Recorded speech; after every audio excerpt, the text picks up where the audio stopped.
I'm so excited about my new background. Can I just say, and I just made my seat be up higher. We're really like feeling it in the club tonight. I made this to watch. Anyone here yet? I'm here. I'm here and I'm ready to go. And I upgraded, so now I'm streaming to Twitch and to TikTok at the same time, so I don't have to have my iPad. And also, if you notice, I got a new background, and it literally looks so good. I'm gonna throw up. A very nice soul. I should have asked them if they wanted a shout out. I'm not gonna like tag them or anything. I'll ask them about it. But they are a designer and they wanted to increase their portfolio work, so they offered to do some graphic stuff for me, which was hard for me to give up creative control, but they are way more talented than I am. So they did an awesome job. So excited to be here. Love this setup. Me freaking too.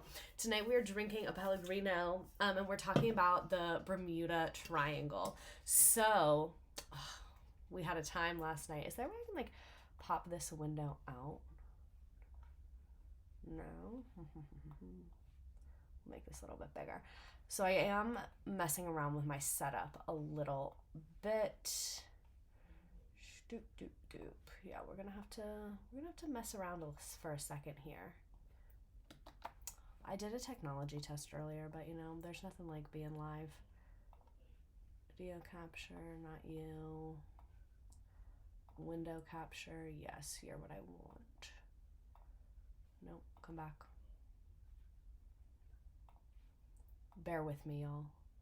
Bear with me. Technical difficulties. Technical freaking difficulties, but there we go. Now we're in shape. I know to you that probably looked like nothing, but my entire screen just completely rearranged. So now that I can see everyone and hear everyone and all of that fun stuff. So for those of you on TikTok, now you can actually see the stuff, but the Twitch chat is just kind of the place to be, but you guys can still see it there. I don't know. How are we feeling? How are we doing? How are we living? How are we loving? How are we laughing? First of all, did anyone else as a child think that the Bermuda Triangle was like really going to play a big part in their life? And then I was thinking about it the other day. I lived in Miami for like a while. I lived there for like 4 years, I think. And I never thought about the Bermuda Triangle the whole time I was there when I was literally in it. That's a good noise. Sometimes I wish I used the mic again, but then we can't do the video and it's just a whole thing. Is the stream just frozen for me? I hope it's not frozen for anyone. Okay, so anyway, let's get into it. We have 91 freaking slides. I know with our new setup you can't see that, but 91 freaking slides. Here we go. So the Bermuda Triangle is, and shout out to my new virtual assistant who helped make these. The Bermuda Triangle is a loosely defined region in the western part of the North Atlantic. You can see it. It's like Miami to Bermuda to Puerto Rico. A number of aircraft and ships have disappeared under very mysterious circumstances in this area. And it has been the subject of fascination and intrigue for decades, capturing the imaginations of people worldwide with the tales of unexplained disappearances. And there's lots of supernatural theories. So I will say, this is kind of child's play compared to the Great Lakes. Like the Great Lakes stream, there's something going on there. Like there's something going on there. And the Bermuda Triangle, I was just a little disappointed by what I found. So this is more going to be making fun of this random History Channel show, but there are a lot of fucking shipwrecks there, and some of them have crazy stuff in them. But I will say, for those of you that were here from the Great Lakes stream, I would say, just generally speaking, that one did hit a little bit harder in terms of like something's going on. So like we said, the kind of three main points, it's in that part of the world. So it is approximately an area of either from 500,000 to 500,000 to 1.5 million square miles, because different people define it differently. Is there a Nearpod code anywhere? I can pop it up to you. So if you want it, there it is. But it's like, now that I have a frame, it's not in there. Which functionality, the Nearpod code is hidden, but isn't she cute? So anyway, what was I saying? There's a lot of different geographical features in this part of the ocean. She's not your run-of-the-mill fucking ocean. She's got trenches, she has underwater mountains and coral reefs. And can I just say, the ocean is like so scary. I'm so afraid of the ocean. The ocean is deeply, deeply concerning to me. Like, very concerning to me. It's known for its unpredictable weather, especially sudden storms and hurricanes. So you'll see, like, it gets the reputation as everyone going missing, but, like, is it ghost or is it just the storms? North Sea TikTok has scarred me. No, the ocean is so jarring because you never know what's going to happen in there. Like, you're in there and you just have no idea what is going to happen. Like, the ocean owns us, and we try and think that we're stronger than the ocean. We are not. We are not stronger than the ocean. So there's warm ocean currents, which contributes to the dynamic weather pattern. Obviously, that picture is fake, I think. I assume. That's not real. I don't think it's real. I'm choosing that it's not real. So another reason that this kind of is notorious, like, oh, everything bad happens there. Look how many ship routes go through that area. Like, that is a popular ass area in, like, the triangular trade of global commerce. You know what I'm saying? So it's also just a very high traffic area. There's also tons of airplanes that go through that area because you have all these major cities and all these major destinations. So it makes sense that a lot of people, like, there's more car accidents on the freeway than there are on, like, a back road because there's more people on the freeway. You know what I'm saying? Iconic quote from my grandmother: "I don't like staring out at the ocean. It makes me anxious." Your grandfather likes to stare out at the ocean, though. I like to stare out of the ocean, like, from land. I think the ocean is beautiful, and I don't need to be, like, that involved with it. I will get in there and swim, but I'm very cautious. Is the Illuminati's based in the Bermuda Triangle? We will discuss. We only have info on 10% of the ocean. That's terrifying. That's what I'm saying. That's what I am saying. There's so much about the ocean that we just don't know, and the ocean doesn't want us to know, I think. So, like usual, the beginning of this is like science vibes, and then we'll get into people disappearing, and then we'll get into the conspiracies. So it encompasses the deepest parts of the Atlantic Ocean, including the Puerto Rico Trench, and it has numerous underwater mountains and very steep drop-offs, and the Caribbean lies on a transform plate boundary where the small Caribbean plate moves eastward past the oceanic part of the North American plate. So basically, I'm not a scientist. I took science at a fake school. Like, but I know when plates are, like, jarring up against each other, like, shit's getting fucked up. Like, shit is getting fucked up. When those plates are moving, the earth is shaking, the water's shaking. So I can imagine if you're in a boat on the ocean and below the water, the plates are literally moving around. Like, isn't that what causes tsunamis? Is that not literally what causes an earthquake that makes a tsunami? This just seems like very treacherous area. Just without any, like, supernatural stuff, it seems like we're already off to a scary start. Like I said, results in significant seismic activity. So there's underwater earthquakes, which create tsunamis. And they have lots of coral reefs and shoals. So while the Bermuda Triangle includes the deepest point in the Atlantic Ocean, there's also extremely shallow waters that are very difficult to navigate, because if you're, like, in a giant thing that's, like, the size of the Titanic, it's going to not be great that you're going through water that's not deep. Particularly without modern technology. That's the thing that stood out to me, and we'll talk about, like, the history of the conspiracies and stuff. They really kind of, like, died off once technology got better. It was mainly in, like, World War II times that people were going missing all the time. And, like, that makes sense because we didn't have as advanced technology for, like, tracking and depth and stuff like that. But yeah, I was really hoping that I was going to find, like, monsters, and I was kind of disappointed that I didn't.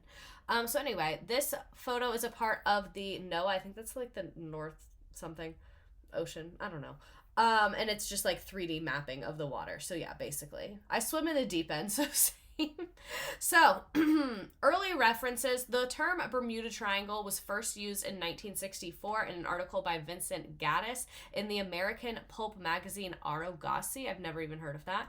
The article described a triangular area that had caused the disappearance of many ships and planes without explanation. However, the description of this area was earlier than described. The earliest suggestion of unusual disappearances in the Bermuda area appeared in an article written by Edward Van Winkle Jones of the Miami Herald in 1950. So like I said, it was more like before we had as advanced technology that people were talking about this. And this is a photo from the Jones article in 1950. So you can see, like, the little airplanes and the question marks. I wish I had this as its own slide. Planes carrying up to 32 people went disappearing, and we'll talk about some of these disappearances. Ashley V. Westfall, thank you for subscribing. We love to see it. So, we are going to start off with good old BuzzFeed. They have a lot of really spooky tales, but they don't go super in depth of them. And then we will go through like a detailed timeline of like literally everyone that went missing there practically. Let me know if you can hear it. I know it's louder for me than you. The enduring mystery of the Bermuda Triangle. What is it? Is it real? Only one way to find out. Any thoughts going in before? I love airplanes. I bet there's a lot of airplanes in this one. Oh, there's a whole lot of airplanes. If you're a fan of airplanes, I got news for you. This is going to be a great day. Sign me up. I've like really been into sparkling water is recently. An area of the Atlantic Ocean roughly bounded by Miami, Puerto Rico, and Bermuda. Yes, Quinn and Brenton was on BuzzFeed. Is BuzzFeed. debated. Some estimate it covers between 500,000 to 1 million square miles. I guess I thought it was further north. Are you about to beautiful mind this, or? I don't know what Get some graphics over there. There's a glaze that's come over your eyes. I don't know what's... The term Bermuda Triangle actually didn't come into use until 1964, when it was coined by Vincent Gaddis for a cover story for Argosy magazine. This is literally what I just said. It was used to describe an area where there seemed to be an uncommon amount of disappearances of ships and planes. According to Time magazine, between 1946 and 1991 alone, there were over 100 disappearances of ships and planes in the Bermuda Triangle. So, like, I get the hype. 100 disappearances? Like, okay, yeah, let's look into it. And then we looked, and it's like, there's waves. Ocean's a bitch. Quick thought. Is it annoying that I hold this pen? Oh, yeah, like it's this? really annoying. Well, it's here now, forever. You got your Oh my God, I paper. hate flying. I'm sitting Don't even over get me here just started on twiddling my flying. thumbs. It's nice to have a little Well, I pen. think your douche meter's usually at half mast. Right now, it's about 3/4 full. Through the roof. Through the roof. The douche roof. Shane douche roof Madej. That being said, let's discuss some of the more mysterious incidents in the Bermuda Triangle. Allegedly, the first recorded account was made by none other than Christopher Columbus during his famous journey to discover America. Oh, he discovered it all right. Just to be fair, fuck Christopher Columbus. I was so glad that they said it, because then I didn't have to, and I was hoping that the chat would boo. Everyone throw a tomato. Throw your tomatoes! While in the Bermuda Triangle, Columbus, along with crew, noted a variety of odd occurrences. The ship's compass began malfunctioning. There were mysterious lights over the water. The sea was rougher than it had been the entire voyage. Oh, sea's choppy here. Must be haunted. No, that's not what I'm saying. You're saying this ocean's full of ghosts. I'm saying it was... No, I did not say that. I just said that... What, are you taking notes over there? Yes, sir. This isn't a debate. Or it kind of is. Oh, I wish I had Brian is my an ice idiot. roller That- right now. you proud of yourself? And at one point, he may have even seen a fireball fly through the sky and crash into the sea. Let's jump forward closer to modern times. Keep in mind, all of the events we will discuss were followed by failed rescue attempts. On March 4th, 1918, the USS Cyclops, one of the Navy's largest fuel ships at the time, disappeared somewhere north of Barbados. One of the more chilling details is the fact that the captain never sent out a distress signal. That's one thing that happened in a lot of these scenarios, is no one ever sent a distress signal. And nobody aboard answered any of the calls from the hundreds of ships that were reportedly in the vicinity, as the USS Cyclops seemingly drifted out of existence. You don't think that's strange? It was one of the Navy's largest fuel ships. That doesn't just disappear. Doesn't sink. I mean, maybe. The Titanic, she was a mighty one. I suppose, but there was She's also... lying at the bottom. But there was also a lot of like, oh, we're drowning, help us kind of thing. I don't know. Ships sink, you know? On December 28th, 1948, a Douglas Dakota DC-3 airplane carrying 26 people disappeared 50 miles from its destination in Florida. After the flight sent out its final radio call to indicate its nearby position, it was never heard from again. Honestly, this one, these don't do much for me, because... Dude, what for you? Planes crash, boats sink.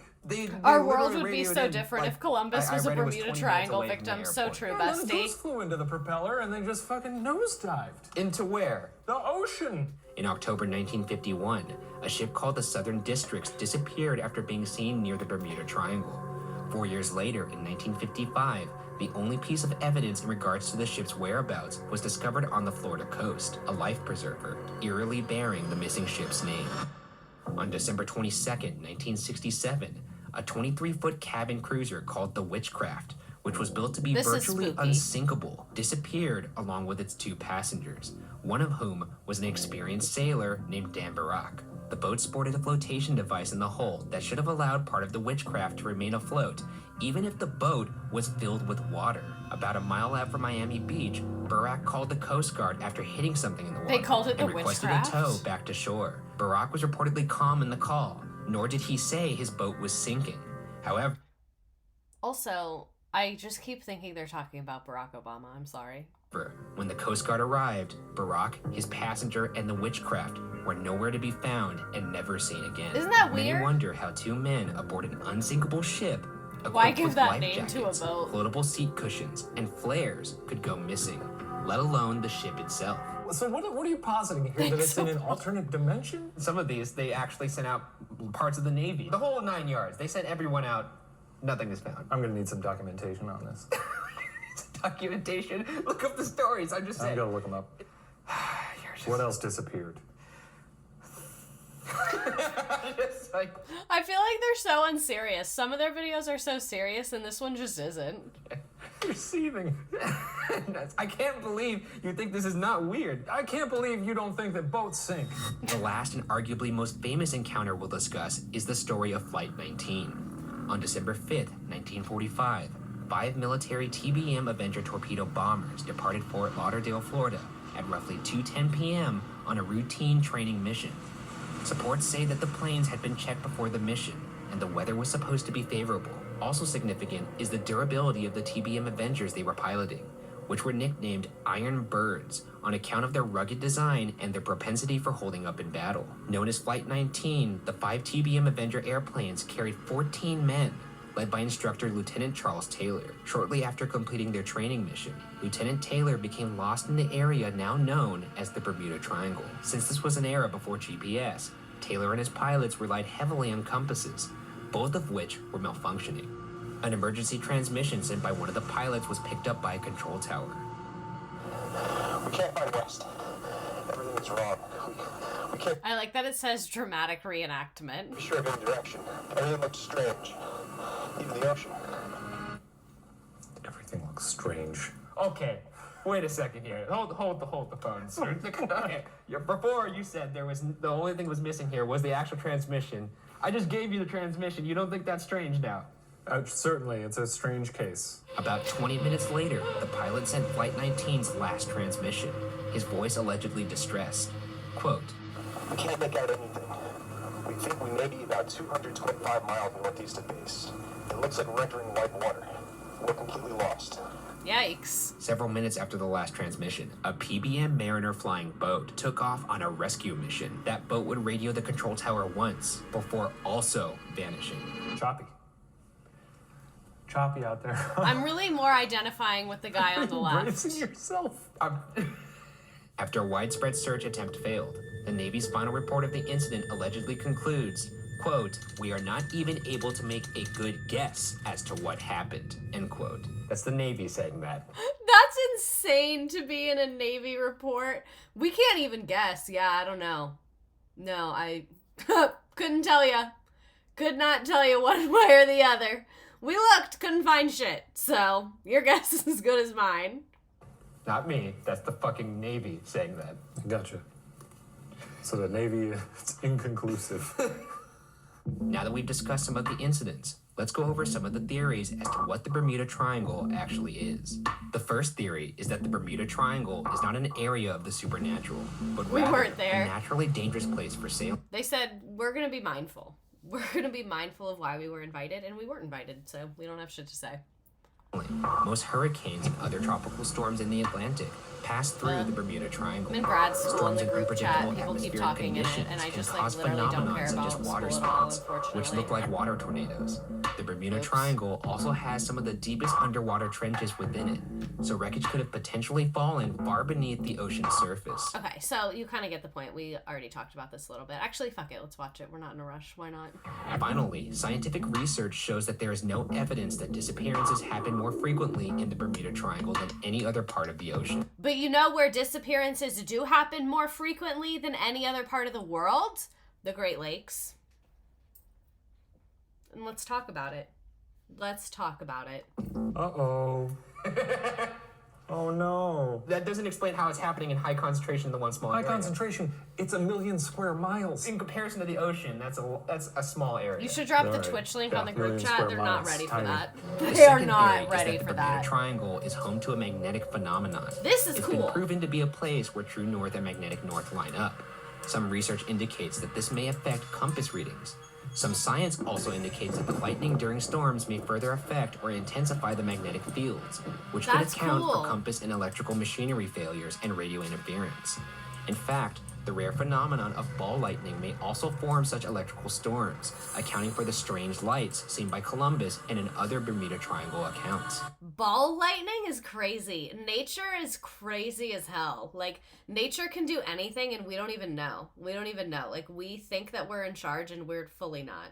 So this is another one of those cases where, is this all one theory or two? These are two theories now. First one seems pretty reasonable. Yep. Second one seems even more reasonable. So, judging by my patterns of how I present theories, We're about to enter some choppy territory what here. do you think is going to happen next? The third theory is that those lost in the Bermuda Triangle are actually now residents of the legendary lost civilization of Atlantis. This is the one that I most closely identify with. I think this one's the most logical and just checks out the most.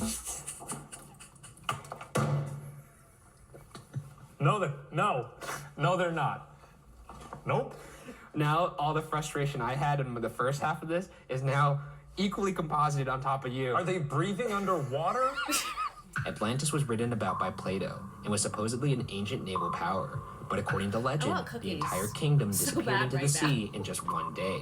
In the 1970s, a writer named Charles Berlitz hypothesized that the entire city of Atlantis was actually a victim of the Bermuda Triangle and now resides and thrives under the sea within the triangle's bounds. Berlitz theorized that the technology and weaponry of Atlantis was so advanced that it continues to contribute to the mysterious sinking of ships and planes. Some believe that which is lost in the Bermuda Triangle continues to exist in Atlantis beneath the sea. Right? see your This face theory is really fun. fuming and This is what I was hoping I would find actual evidence of, and we'll go through the very limited evidence that I found. Next week's stream, live from Atlantis, I'm talking to these old pilots about Justin Bieber. This is absurd. The fourth theory is that the Bermuda Triangle is actually a gateway to another universe, or in scientific terms, a black hole of sorts. I think if there were Okay. a black hole anywhere near our solar system, everything would cease to exist. Well, we don't know anything about black holes. Yes, we know a fair amount about black holes. I mean, we haven't been able to actually experiment on them or have any quantifiable data. Black holes aren't unicorns, Ryan. I mean, they could be. Who knows? I think there's a lot that you don't know. Some say this would account for the fact that travel times through the region are unpredictable, with some flights getting to their destination faster than usual. In the 1970s, pilot Bruce Gernon Interesting. testified that he had escaped an incident in the Bermuda Triangle, which he described as an electronic fog. His plane was submerged in a gray haze and his compasses failed. He flew blindly for 3 minutes before his radio informed him he was flying over Miami. When he looked down at his watch, 40 minutes had passed, but he had traveled a distance comparable to 90 minutes of flight. Have you thought about a black hole that could possibly only be opened up when it's when someone wants it to? Like a cosmic Trickster? yeah, cosmic trickster, a cosmic Cheshire cat. Yeah, okay. I buy that more than I buy Atlantis. Cosmic Cheshire Cat. Sure. Also in the 1970s, an unconventional I'm sure you're picking up. We're 23 minutes in. Tonight's going to be absolute nonsense. Just sit with that. Canadian scientist John Hutchison found in his work that electromagnetic fields could interfere with each other, and when such a phenomenon occurred, astonishing things could happen, including making metals glow, change form, or become disfigured. Some theorize that this effect, appropriately named the Hutchison effect, could conceivably create a wormhole. The fifth So this is my problem. Everyone thinks I'm so gullible, and I am, because if someone says that to me, I'm like, I believe you. Because, like, I know how it feels to know something and no one believes you. So, like, I don't know anything about physics. So if you're explaining this to me and, like, you seem really confident in it, I'm just going to take you at your word, even if it might be wrong.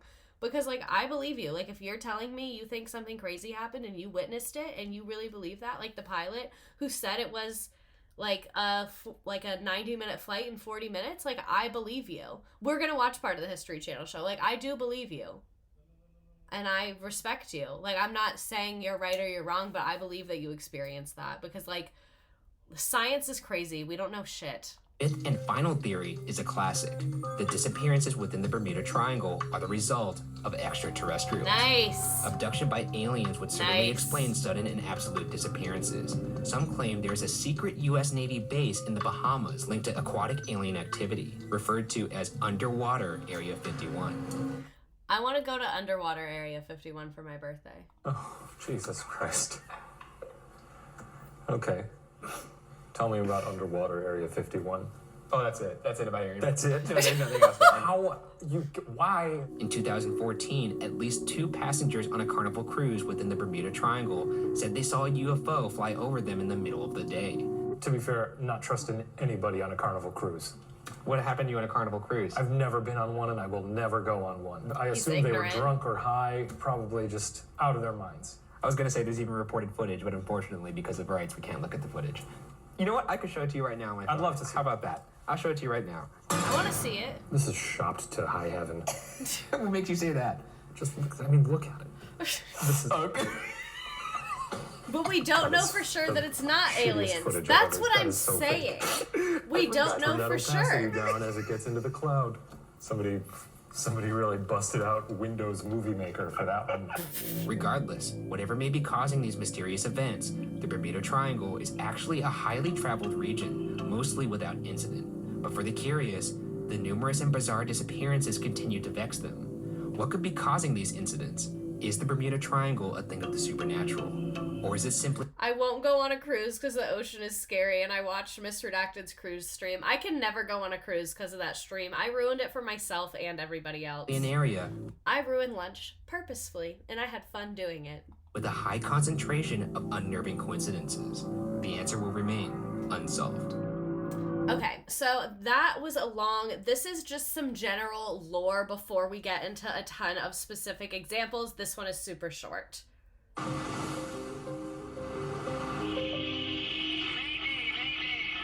Vast, ominous, mythical. The Bermuda Triangle, also known as the Devil's Triangle, one of the greatest mysteries of our time. Get the life jacket. Popularized in Hollywood. Why isn't it getting any better? It's been getting worse. Driving that mystery, stories like the Lost Squadron, 5 U.S. Navy aircraft that vanished over the Triangle in 1945. We're in the Bermuda Triangle. Yes, you are presently in the Bermuda Triangle. I head into the depths with scientist Dr. Philip Ruja, Bermuda's custodian of historic shipwrecks. So we're headed out to the Western Blue Cut. If you want to call it a mystery, there seem to be spots around Bermuda where you get 2, 3, or 4 shipwrecks, one on top of the other. Bermuda is an island settled by shipwrecked survivors, littered with over 300 sunken boats. Why? Explanations abound, from aliens and sea monsters to supernatural forces, even the lost city of Atlantis. Ruja has a more grounded theory. Bermuda is surrounded by a network of reef, stunning reef. They come right to the surface. And when ships encounter those, they literally break them apart. If you go back in time to your old wooden ships and stuff like that, those ships had no chance. Stories of those early wrecks fueled the mythology that followed. Using the terminology of today, you would call the triangle. Okay, but if it's more traveled, then there's more likely for shipwrecks. That's what really tonight just comes down to. Like this has been around for a long time, and people build on it. So many theories. Yes, we're still researching them. Lana Alexina, exhibit designer for Bermuda's Ocean Discovery Center, has delved into My over lashes a and dozen contacts of are them. not happy. It's not a matter of how many things disappear, it's a matter of how they disappear. Such a good point. Scientists agree, our oceans remain the true mystery. Dr. Simon Boxall from the University of Southampton made a splash with one theory. And then suddenly, we get that peak happening just there. The rogue wave occurs where several wave systems come together and they create a super wave. They're rare, they don't happen very often, but when they do happen, you get a wave that can easily swamp a ship, even at supertanker size. See what I mean? I believe everybody. A potential explanation. This stream is somehow making me less afraid of the Bermuda Triangle. Well, we haven't gotten to all the examples of people disappearing yet. In the triangle's storm-prone waters. Still, according to Lloyd's of London, there are no more losses in the Bermuda Triangle than anywhere else in the ocean. And yet... What is it about human nature, even for the skeptics like you and me professionally, that just maybe... I think that we're also storytellers, right? We're the storytelling animal. You know, as an anthropologist, I that's love the the way I look at it. underwater We really shots. want They're so to pretty. be a part of a I don't big even really story. care what they're saying. We want to believe, and it's important that we... Okay, let's go ahead and get into it. I don't know why I put so many videos in a row.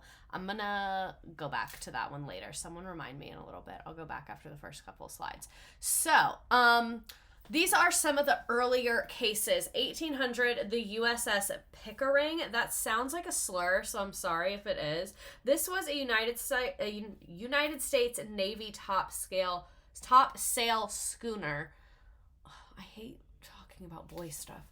Under the command of Captain John Allen, it departed from Guadalupe in the Caribbean. Wonder what they were up to in 1800. Bound for its home port in Delaware, the ship and its crew of 91 people vanished without a trace during its voyage. It was a well-equipped naval vessel of its time, capable of both patrolling and carrying out maritime missions. However, despite its capabilities, it disappeared without sending any distress signals or messages to indicate any trouble. After the ship failed to arrive at its destination and no communication was received, search efforts were launched. Other vessels and naval authorities combed the area where they thought the ship had been sailing, but no wreckage or survivors were ever found. Google says it's not a slur, just a place in the UK. This is a drawing of that ship. Look at her. Isn't she Gorgina? So then in 1814, the USS Wasp, her last known position was in the Caribbean, lost with 140 people on board. It was a U.S. Navy slope of war frigate class vessel, whatever that is, under the Master Commandant Johnston Blakely. It was actively engaged in the War of 1812 against the British. Couldn't find more than one source on that, so maybe it's not true. I have a feeling paperwork was kind of shuffly during the War of 1812. However, multiple sources said she carried out successful raiding voyages against British trade during the summer of 1814, in the course of which she fought and defeated 2 British brig sloops. So, like, she's a tough bitch. She is a tough bitch, this ship. After completing successful engagements against the British vessels in the Caribbean, she set sail for the United States, but it never reached its intended destination, and all communication with the ship was lost. And despite efforts by both military and civilian vessels, again, no wreckage, no debris, and no survivors were found. So it's like, I see why people take note of this area, but like we saw, it's also just kind of a crazy-ass area to be. So 1824, the USS Wildcat, she was on course from Cuba to Tompkins Island, was lost with 14 people on board, so not as many. Still, rest in peace to them. But like, how were they searching? That's what I'm also wondering. Like, it was like the early 1800s. I don't really think the search would be what it would look like today, probably, if I had to guess. In 1824, the USS Wildcat departed from Cuba en route to Tompkins Island, which is located south of Cuba in the Caribbean, and it never reached its destination and disappeared without a trace. The exact circumstances are unclear. It was reported missing after failing to arrive in the expected time. There were, again, no distress signals, no wreckage, no debris. Same thing again. What team? USS Wildcats. Get your head in the game. Are those the ones that I wanted to go through? Yeah, so now I'll show you this video about one that apparently went missing in 1684. I wanted to read about it, but I literally could not find it anywhere. And then the only place I could find it was on YouTube from this History Channel show about the Bermuda Triangle. And I love the History Channel. The History Channel has a lot of amazing, really accurate stuff, but I think they need to have like a separate thing with a different name for things like this, because this does not deserve the name the History Channel, in my opinion. But there are these guys, they have this show about the Bermuda Triangle. It's been going for multiple seasons, and they found out about this Jingles fleet that was a fleet of ships that went missing in 1684. So that would make this one the oldest one. In their ongoing mission to solve the mystery. I don't want to like minimize anyone's experience or death, but I am also going to say that they were doing long distance ship travel in 1684, and that I think that might have been a factor in the disappearance. I'm not saying that there weren't other factors, but I'm just saying that everyone's shocked that they disappeared. Like, we're shocked. you're shocked. Again, it was 1684, so I would imagine that ship is no longer with us. But that is fine that you guys are committed to this, I guess. Natural selection. This is really giving the Titanic submarine. And the 15-minute clock starts. Mike Barnett suddenly spots something. Okay, so this is my stance on scuba diving. On principle, I don't do anything where I can't survive unencumbered. So, like, I would not go to space because I can't breathe in space, and that's how I know I'm not supposed to be there. Like, my body was not designed to be there. And then same thing, like, I'll go underwater, but I only like to go underwater holding my breath to go down because then I know I'm only going down so far as, like, what my body can handle. And, like, if you need to take oxygen with you, that just means that's not for you. Like, that space is not for you. Closed. So, like, my grandmother used to always, like, if a little kid wanted to, like, go in a treehouse and they couldn't climb themselves, she'd be like, that means it's not for you. Like, you need to climb up there by yourself if you want to be up there because it's like a test, you know? Like, you have to pass the ability to get there to be there. They're so interested in can we? They forget to ask should we. Even snorkeling is too much for me. I don't use the mouth thing. I have a panic attack every time I try and use the mouth thing.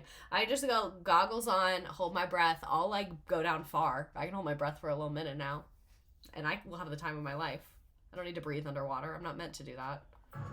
From a distance I saw this, I was like, what is that? Straight edges. It looks man-made. They were all different sizes, which was kind of weird. It wasn't consistent from one to another.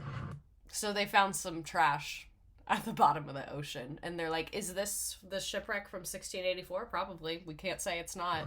Even get them together and back on shore and see what they think. Who's funding this? And can they please contact me? Because I could be doing way cooler stuff with the money. Think of what causes, what are these structures? Back on land, Barnett and Gadomski... No option is they found trash at the bottom of the ocean. Like, why is no one bringing that up?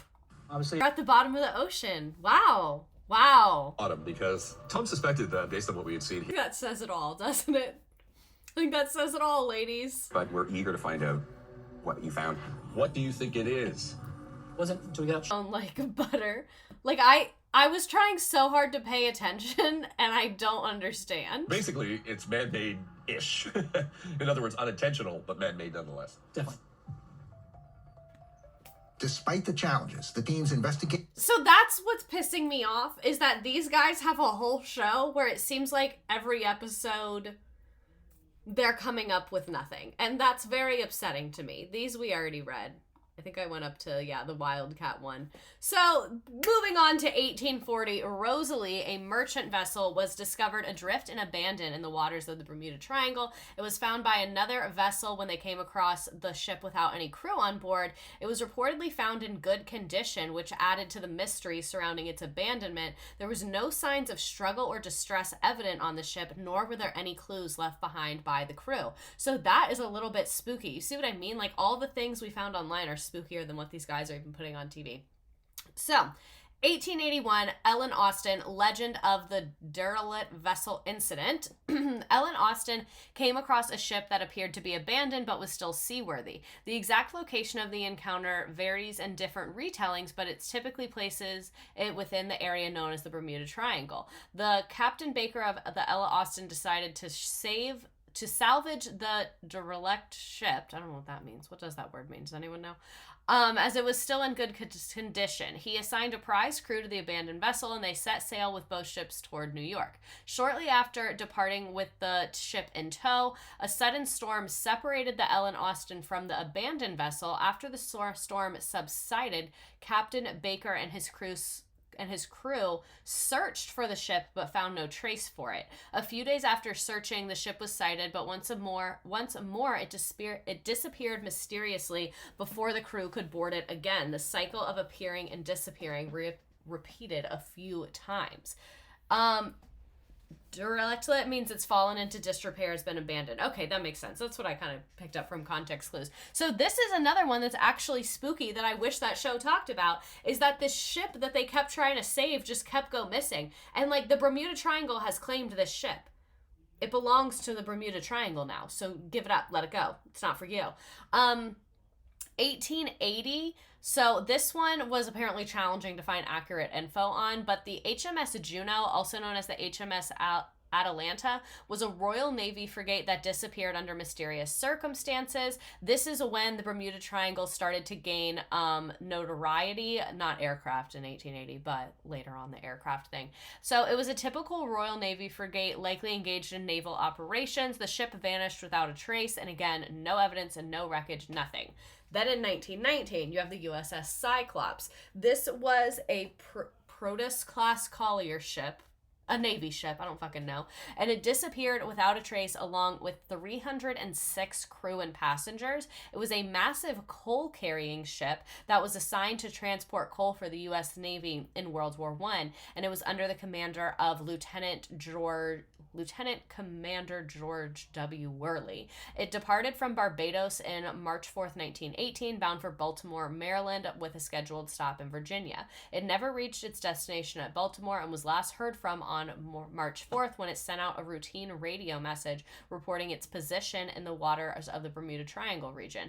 After that, it vanished without sending any distress signals. That's the spooky part, is like, obviously in the 1600s they didn't have like radio signals, but once we're getting into the 1900s that none of them are even sending distress signals, that's why it makes sense that those like giant waves that just like pop up out of nowhere makes sense, because like you wouldn't have time to send the distress signal, you just die. Extensive search efforts were conducted by the U.S. Navy. It had a lot of coal, those things aren't supposed to go missing, and other vessels, but again, no wreckage, no debris, and no survivors were ever found, and this remains one of the largest losses of life in U.S. Navy history that was not involved in combat. And they just have no idea, no clue. There's a picture of it. Isn't it spooky? Spooky, spooky times. So January 31st, 1921, Carol A. Deering. This is a 5-masted schooner built in 1919 and was last sighted in 1921. It was a commercial cargo ship under the command of Captain William Merritt. He completed a voyage delivering coal from Virginia to Brazil. This is also cool because like it's also a window into like U.S. colonialism and like global capitalism. You know what I mean? Because then you start thinking about, well, where are these ships going and why are they going there? You know? On January 31st, 1921, the ship was discovered abandoned near Cape Hatteras, North Carolina, which is within the Bermuda Triangle area. That's so odd to me that it's within the Bermuda Triangle area, according to some. I'm looking up a picture of it right now. Bermuda Triangle. I need a map. Okay, yeah. Some people say that it is because, okay, I see what they're saying. So, you see, like, North Carolina's not in it, but, like, Bermuda is off the coast of North Carolina. So, okay. All right. I'll give you that one. I will give you that one. The ship was found completely deserted. The lifeboats were missing and other equipment was scattered. I mean, that kind of tracks.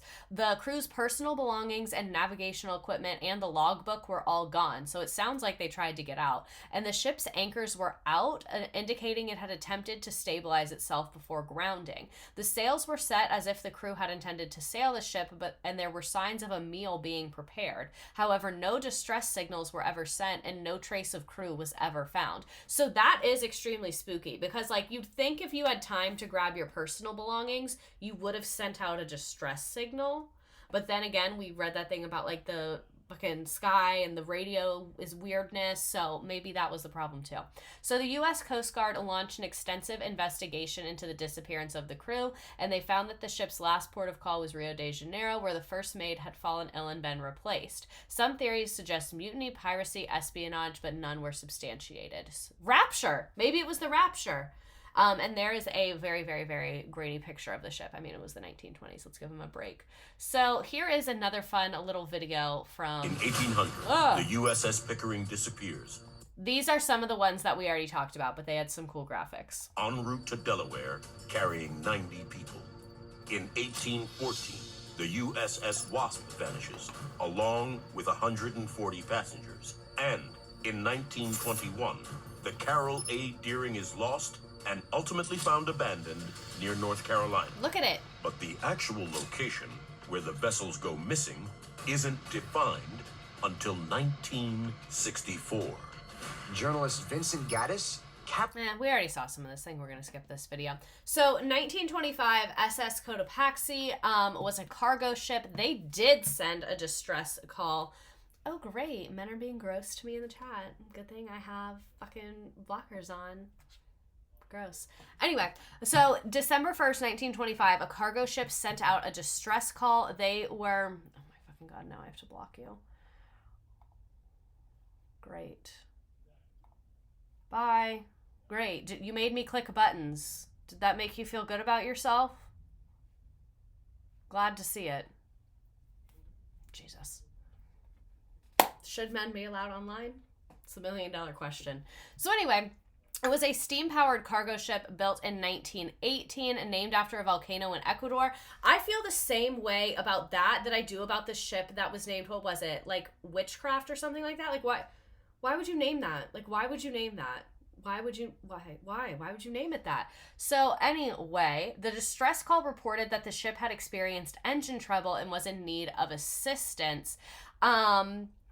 The distress call was the last marked communication. After sending the distress call, they vanished without a trace. I think the distress call was the trace, personally. And it remained a mystery for decades, but in 1985, researchers and marine archaeologists identified a wreck off the coast of St. Augustine, Florida, which was later confirmed to be that ship. So they did find this one. Woohoo. So it matched the characteristics, but they're still unclear of exactly how it sank. This one to me is really not a mystery. Like they gave a distress call that they had engine trouble and then they sank and then we found them like years later. It sounds like they had engine trouble, if I had to guess. There's a picture of it. It is like a pretty cunty ship. I kind of feel bad. She was really pretty. Looked fun. Then 1941, USS Proteus. This was a collier ship, also a Navy ship. Vanished without a trace again. It was designed to carry coal. I think a lot of it is coal. Like, so much of it is coal. Maybe... Do you think it's Mother Nature? Like, do you think Mother Nature is like, you need to find renewable energy? Like, do you think? Maybe. Who's to say? So again, another coal ship. At its time of its disappearance, it was serving as a submarine tender. Basically, that's like a ship to move the submarines because the submarines are babies and they can't go that far that fast like that. So they have to be moved by like a daddy ship. So it was carrying a total of 58 crew members and possibly additional personnel. Why do we not know how many people were on it? It was 1941. I guess there was a war going on. The last known communications indicated that they had routine operations and there was no distress signal. Maybe because the coal makes it heavier. Maybe I'm stupid. Same. I don't know. Here's a picture of that ship. We're getting like very nautical tonight. Then again in 1941, the USS Nereus. So another aspect of this is like, people started being like, ooh, the Bermuda Triangle in the 50s and 60s. But that makes sense because in the 40s, you had World War II and then you had the Cold War. So we had way more ship travel than we had in like decades prior. So like, again, a lot of it is scary because the ocean is scary, not because of anything else. So just like its sister ship, the Proteus... Both sisters are drowning. Both sisters are drowning, y'all. It was a submarine tender and operated as a part of the Navy. It had 61 crew members. Again, it varies. Again, no distress signal or reported any circumstances. So spooky, spooky, spooky. 1945, Thomas Arthur Garner and 11 crew members lost in a U.S. Navy patrol seaplane. I'm glad we're starting to get to the planes. I'm glad we're starting to get into the planes. Bye, sisters. So this was carrying a bunch of people, a crew of 11 members plus our Thomas guy here. It was a pilot aircraft used in World War II for maritime reconnaissance and anti-submarine warfare operation. War is crazy. War is crazy as hell. Can I just say, war is bad. Not to get controversial with you guys, but war is bad. The specific roles vary in historical records. Again, no distress, no indication of trouble. Following the disappearance, they never found any wreckage or survivors, and they really looked for them. Apparently, they had the Navy and the Coast Guard looking, and they couldn't find anybody. So this is about some pilots that disappeared. Apparently, this one is like the big one. Like, people really get in their feelings about this one. We're so behind. ST-28, this is Fort Lauderdale. Do you read? FT-28 to Fort Lauderdale, do you have a fix? They talked about this in the BuzzFeed video. The myth of the Bermuda Triangle began on the 5th of December, 1945, when a group of 5 aircraft mysteriously disappeared.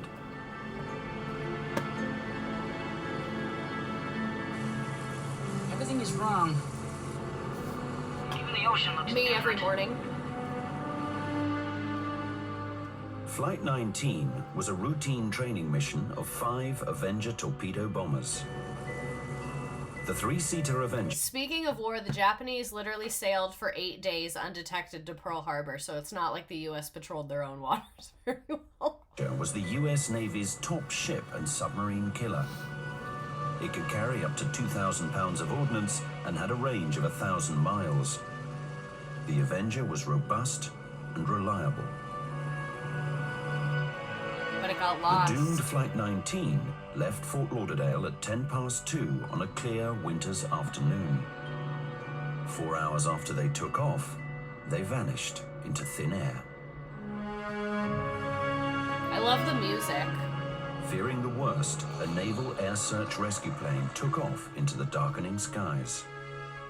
20 minutes later, at 7:47 p.m., the rescue plane also disappeared. After a massive search, no wreckage was found. And nothing was ever heard from them Why again. are we surprised when ocean plane wrecks disappear? The ocean is huge. Over the last 60 years, this mystery has sustained the wildest theories about what strange forces could be at work out here. Legend has it that the triangle covers the seas between Miami, the island of Bermuda, and Puerto Rico. See, it goes pretty far north. I always feel like I think Bermuda is further south than it is. 1 million square miles. Since 1492, when Columbus first sailed into the area and saw strange... Okay, so that was just kind of... We already know this stuff. I wanted you to see about the plane. So they were Avenger torpedo bombers, collectively known as Flight 19. Like we said, it had 14 crew members. They experienced navigational difficulties and compass malfunctions. A mariner flying boat was dispatched in search for them, but again, it disappeared without a trace. No wreckage, no survivors. There's the pictures of the plane. That one really got people. I think also because it was like the ending of World War II, it was just a lot going on. So there's a lot more from this era, but I just wanted to watch the dive guys again for a little bit. Wreck hunters Mike Barnett and Jimmy Tadovsky have set their sights on a large sonar target that is so deep, no one has ever successfully identified it. It is known simply as... We can't find MH370 today, so how on earth would we find a little boat 50 years ago? All we really know about the 380 wreck is the depth, hence the name 380. It's about 380 feet of water to the bottom. It's a lot. So these guys are my favorite because they go to this giant area and they're like, a boat went down here and also a plane. Connected? Probably. The divers used motorized scooters to expedite their dive to the wreck. See, you don't need to be in a motorized scooter underground or underwater. Like, if you can't swim down there, you're not supposed to go down there. You mean you know where a ship went down and you spent thousands of dollars in diving equipment to go see it, and then you found it? Awesome. I love when men have hobbies that don't hurt anyone but themselves.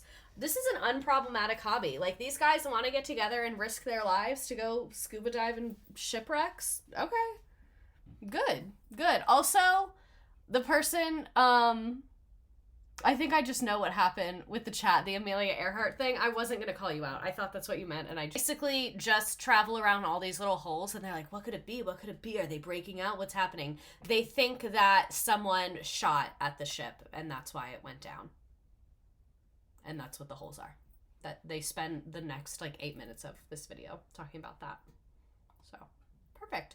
So moving on to 1947, we kind of did a little back moment there, but I just felt like all the videos at the beginning was too much. So anyway, Douglas C-54 crashed off the Florida coast. The aircraft involved was a Douglas C-54 Skymaster, a 4-engine transport aircraft, again used extensively during and after World War II. The exact flight details are not extensively documented in public records, but they assume that it was conducting routine military or civilian transport, and it crashed into the Atlantic Ocean off the southeastern coast of Florida in the general vicinity of the Bermuda Triangle.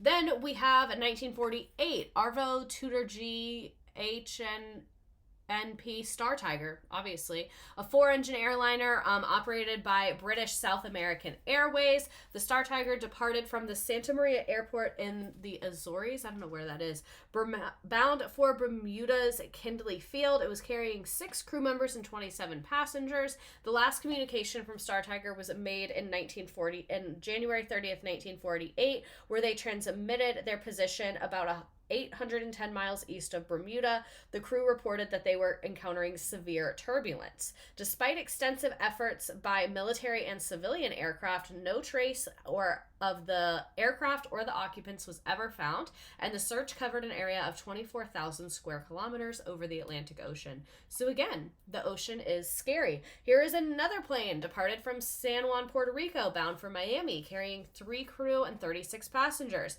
Last communication occurred 50 minutes after takeoff from San Juan. They reported their position to Miami Air Traffic Control. Vanished without a trace. No wreckage, debris, or passengers ever found. Another aircraft operated by British South American Airways, 7 crew members, 13 passengers. So it seems like the Azores are part of Portugal. Thank you. That makes sense. Where was I? So it seems like lots of very small planes are going missing in this area. So this one, again, flight was routine and there were no indications of any problems, but it disappeared. This one's kind of crazy. I was going fast, now I'm going to slow it on down. So the vessel Conmaria, what is that? I'm bad at Roman numerals. A 45-foot yacht owned by Dr. Arthur Duplerot was found adrift in the Atlantic Ocean approximately 270 miles northwest of the Bahamas, November 12, 1955. A passing freighter, the Captain Theo, spotted the yacht adrift. Upon approaching the vessel, the crew noticed that it was deserted, and there were no signs of crew or passengers on board.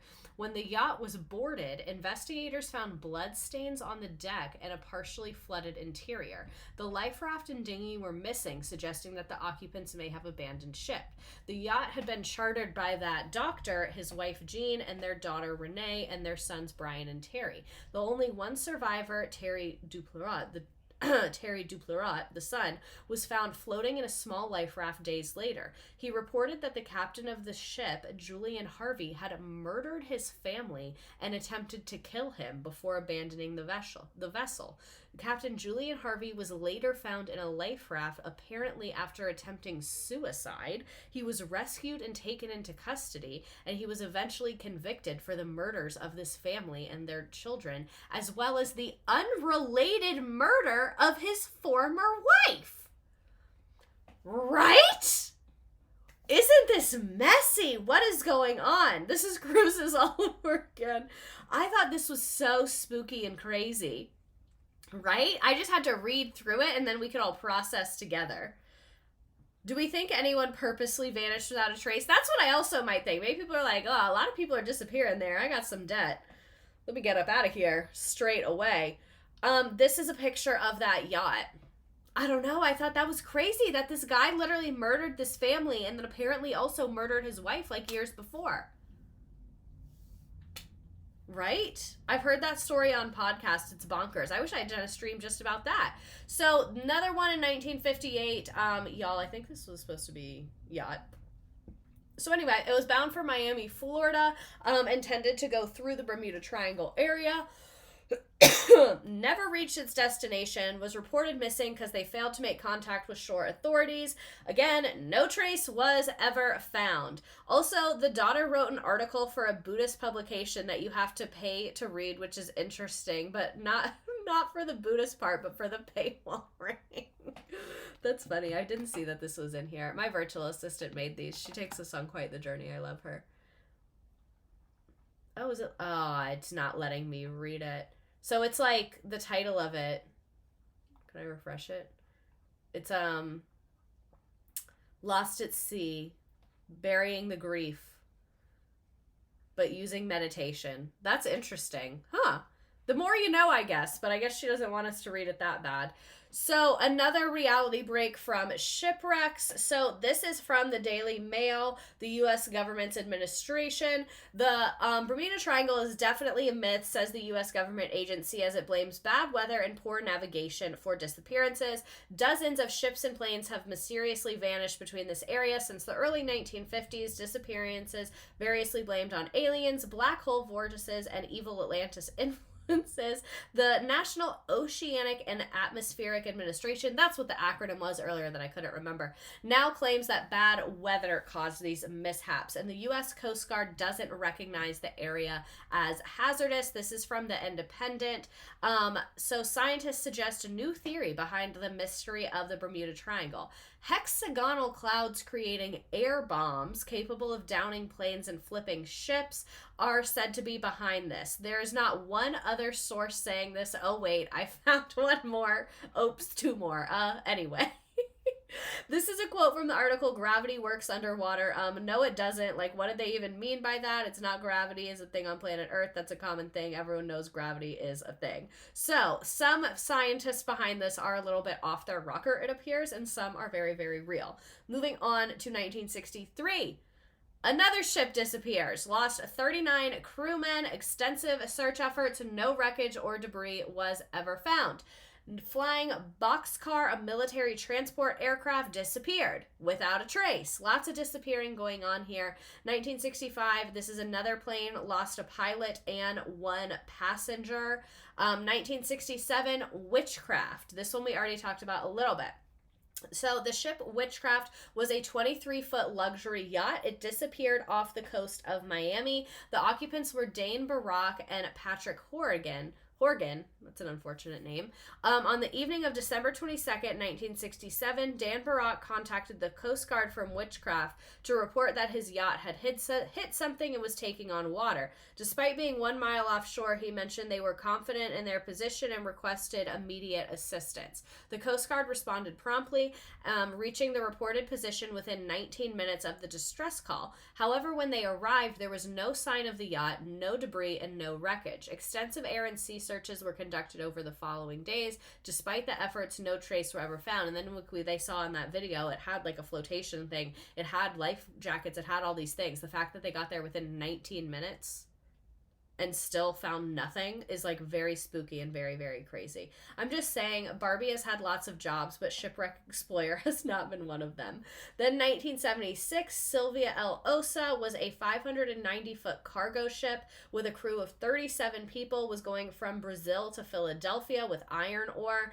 It was last heard from early Wednesday, reporting it had faced gale force winds and high seas, causing it to slow down and delay its arrival, and the Coast Guard was alerted when they failed to arrive as scheduled 41 hours after it was due. They were missing for a full 41 hours before y'all started looking, and then you're gonna be like, oh my god, but we didn't find anything. Yeah, they were gone for 41 hours in the ocean. That makes sense. Were ships female because traditionally men commanded them? I think so, which I don't love. Where was I? Search efforts, including the Coast Guard planes and Navy assistance, covered 8,200 square miles west of Bermuda, where the ship was located. An Argentinian freighter discovered an overturned lifeboat and detected an oil slick, while a British ship found a life preserver with burn marks. Despite these discoveries, the search was called off after dark and to resume in daylight the following day. So they found little pieces, but I guess they never found the people. This is all just so depressing. I might skip through some of these. So another single-engine aircraft carrying 3 people to the Bahamas disappeared about 25 miles off the shore of Port St. Lucie. The pilot had informed Miami Air Traffic Control about flying beneath the radar due to bad weather. Shortly after the plane vanished, prompting a search operation. The U.S. Coast Guard, led by the Miami station, assisted by Fort Pierce, coordinated an extensive search effort. This included deploying a 47-foot boat from Fort Pierce, the 87-foot cutter Comrade boats from the Lake Worth station, commercial salvage vessels. Who was on this? They really gave a fuck. I guess it was 2005 at this point. And the Good Samaritan. Air support was provided by a jet, an airplane, a helicopter, and despite efforts throughout the afternoon and evening, no debris or sign of life were discovered, and the FAA confirmed the plane did not send a distress signal or provide coordinates, which made the search challenging. So you can see the vast majority of these were in the 40s, 50s, and 60s. This is one of the last incidents we have before we get to some of the other like theories and silly stuff. So 2015, late July, 2 14-year-old boys disappeared on a fishing trip.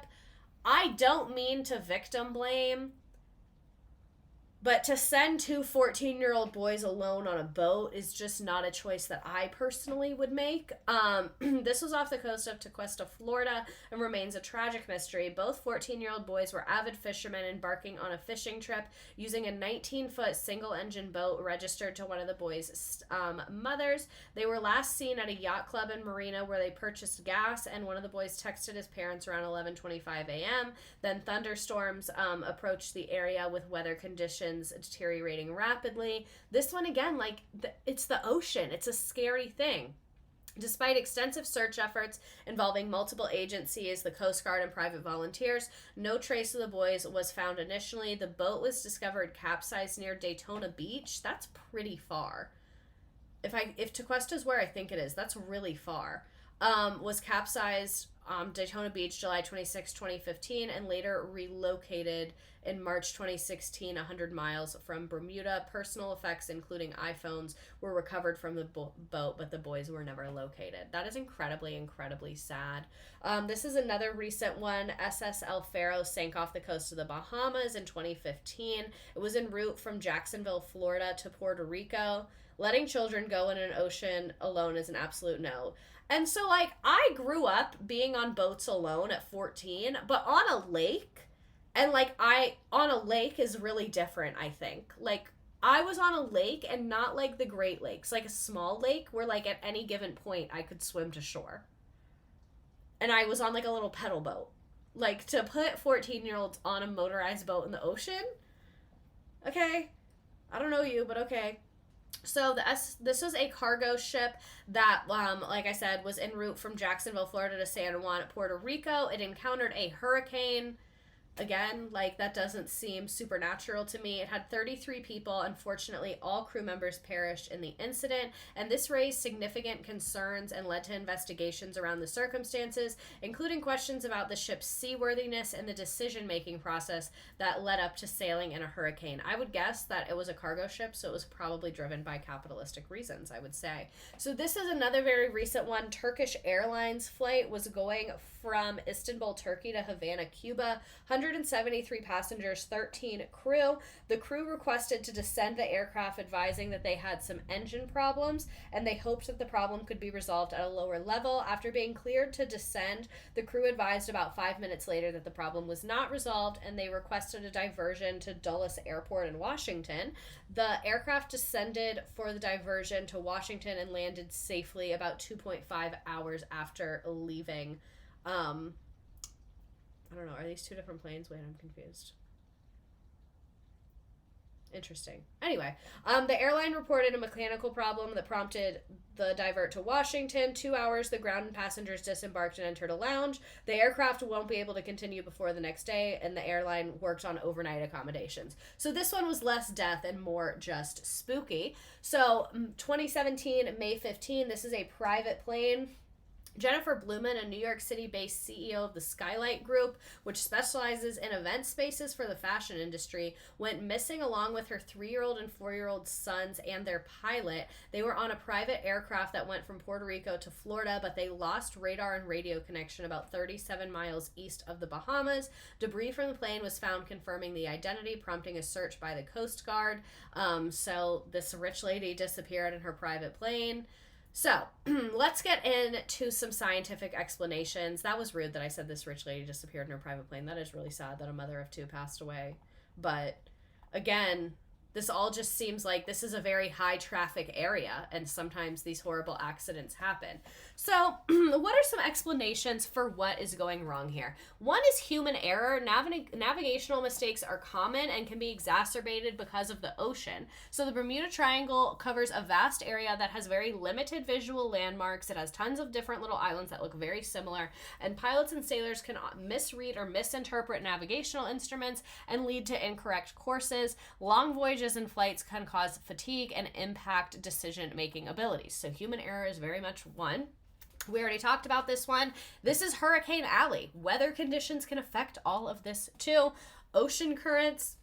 The Gulf Stream is a warm, fast-moving ocean current that goes from like north and into the Gulf of Mexico. And as you can see, really it goes around this Bermuda Triangle area. So it's very, very rapid and can carry away debris and wreckage. So it makes sense that so many of the wrecks there, they weren't able to find anything because there is this incredibly strong ocean current running through it.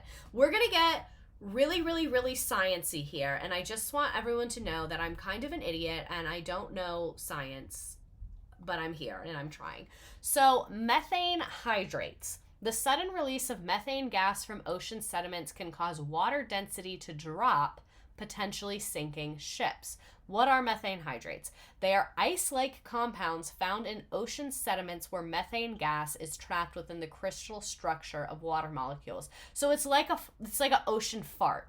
Like basically a gas bubble is stuck in like dirt, kind of. They are stable under specific temperature and pressure conditions typically found along continental margins. So remember how we looked at how the plates are like running up against each other?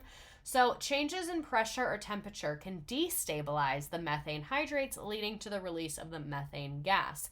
Underwater landslides or seismic activity can trigger this release, causing large bubbles of gas to rise to the surface. Oh, so similar to liquid quicksand. Yeah, it seems like gas bubbles go to the surface and fuck shit up for boats, because boats' whole thing is about like the buoyancy and density, so that makes sense.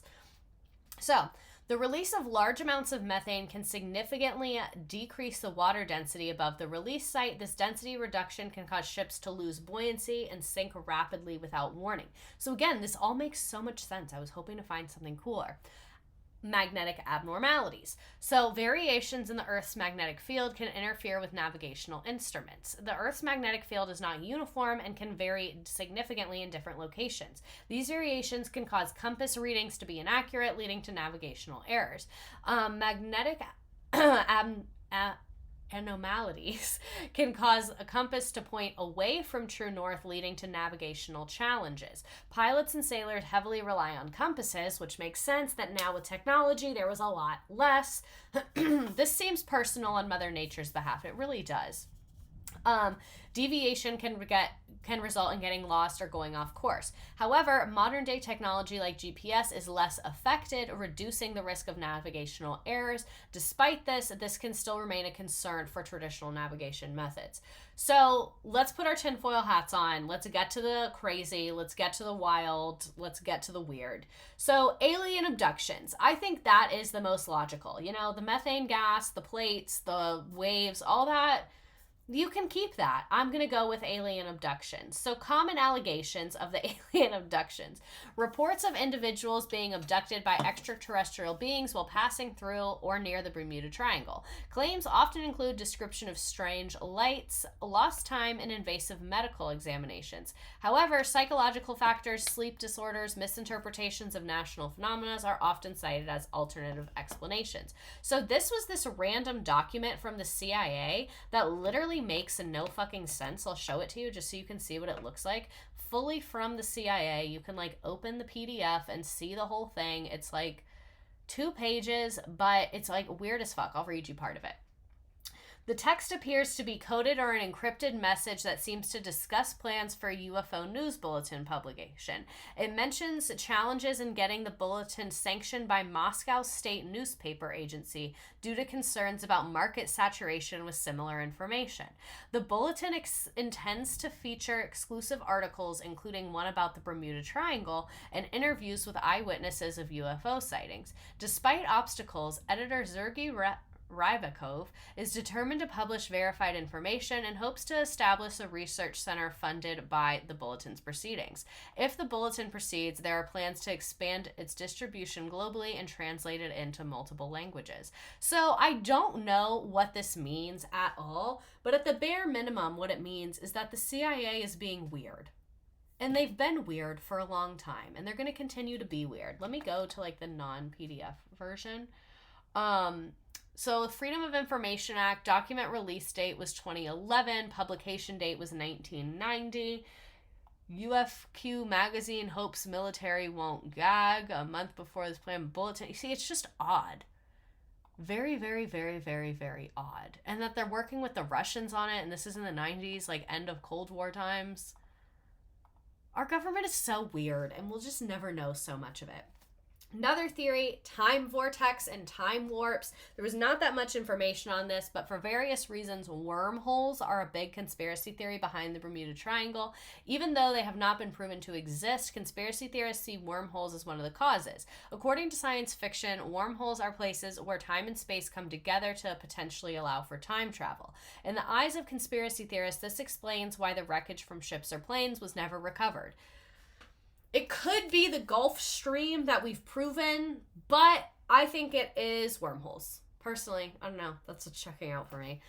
Since people are not actively aware time travel exists in their opinions, there's no way to time travel in order to recover the wreckage or check for survivors. Conspiracy theorists and science fiction fans alike see wormholes as an explanation for what can be easily written off as a tragedy. So another great conspiracy is Atlantis. Atlantis is under there. We just have to get to it. So Atlantis has captivated imaginations for centuries as a mythical lost civilization. First mentioned by Plato, it's described as a prosperous and advanced society vanished in a cataclysmic event. It's often linked to the Bermuda Triangles due to its reported disappearances and alleged underwater stuff they had going on. So writer Charles Berlitz, the grandson and founder of the well-known language schools and author of many books on paranormal phenomena, wrote a novel about the Bermuda Triangle. In the 1970s, Berlitz claimed Atlantis was a real continent located off the Bahamas that had fallen victim to the Bermuda Triangle. Supporters of this theory point to the discovery of what looks like man-made walls and streets found off the coast of Bimini, although scientists have reevaluated those structures and found them to be natural beach rock formations. So that's not great. Here's his book. Charles Berlitz's perspective theories were the Plato thing, the Azores, the predictions linked to the Bermuda Triangles. They also thought it was a nuclear disaster, saying that Atlantis possessed advanced technology, including nuclear weapons. They thought maybe it was natural causes. Atlantis could be in the Azores, citing volcanic activity, magical submergence, that there was a submerged pyramid. It just seems like he has a lot going on. It seems like he really does have a lot going on. I do want to see these man-made walls and streets off the coast of Bimini. I didn't see that earlier, and I want to see it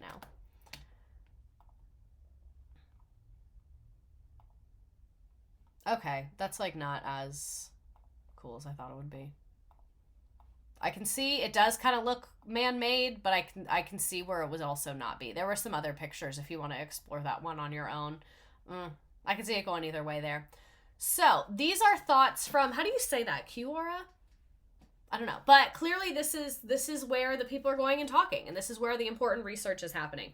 So this is from someone named Kimberly. The Bermuda Triangle has pyramids like the one in Egypt, and there are tons of underground bases and areas near it. Probably a Stargate portal, which the pyramids in Egypt are as well. Not sure what all is going on down there, but I believe some is military, some on-world stuff, some off-world stuff. That's my opinion. But I've seen pics of the pyramids down there, and I have military friends that told me about the bases. This is another person. There are 7 triangles around the realm planet, another being the Devil's Triangle around Japan. They all have underwater reticulan alien bases. The Reticulan Empire uses Terra, Earth, as a farm. Alien abduction abuse reflects their harvesting and subjugation. This is from Ryan. I believe that if ETs are really carrying out abductions and making the occasional appearances on a near daily basis, they must have some sort of base or outpost nearby or on Earth. UFOs have been reported going into and out of water, so I suspect there could be a base underwater somewhere. Did your assistant make an account to make this? I hope so. I fucking love her. I'm so obsessed with this. These are so funny. Every single other person seems to say something to the effect of, did you know that there's more in Lake Michigan than there are in the Bermuda Triangle? There's old stories of krakens or sea monsters, just paranoid, drunk sailors. Best place to say whatever the fuck you want online. Yes, some planes have entered and not come out. Ships sink, planes crash, kind of like what they said in that BuzzFeed video. So here's one guy's thoughts. He wrote a book. The Bermuda Triangle, one of the biggest cover-ups of the post-war. A myth made by U.S. censorship system in the face of an attempt to conceal the attacks of Nazi submarines on the Atlantic coast, Caribbean, and Gulf of Mexico. I want to believe you so bad. I want you to be right, but I don't think you are. Hundreds of ships and hundreds of planes, both military and civilian, more than 100 German submarines operated in the Gulf of Mexico, and more than 1,000 ships were sunk within meters of its beaches. All of this with the silence of censorship of the American state. That is true that a lot of those, okay, I'm like starting to put my tinfoil hat on. I don't want to say it's true. I do want to say this is not out of the realm of possibility. We did not have freedom of information during... Why do you keep asking me to do a backflip? I don't know how to do that. We did not have freedom of information during World War II. And then there were a lot of German submarines in there. So I could see where some of these maybe could have been attacks of German submarines, and the U.S. government was like, that's kind of bad for morale, and people go missing here all the time, so why bring it up? You know, I don't think that is too crazy. Weird bot behavior, yeah, for real it is. I don't think it's too crazy. I don't know if I believe it, but that is less crazy than most of the other ones. And that is the Bermuda Triangle cover-up of the Caribbean War. So kind of want to read that. So barely information on the government cover-up. So we're back to Kiora, which I think I'm still saying incorrectly. This is Rachel. She said, I don't believe it was a conspiracy, but yes, I absolutely believe the government knows more than they're willing to share with the world, just as they have with so much else going on.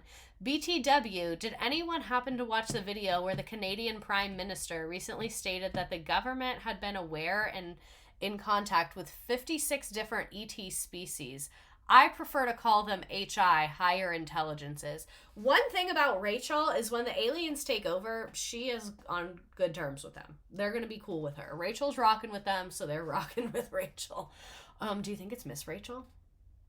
Anyway, Adam says, the theory claims that scientist in quotes, discovered the mysterious structure in 2012 using the technology unknown to modern scientists. Conspiracy theorists believe that the Crystal Pyramid is to blame for the disappearance of several planes and ships. What Crystal Pyramid?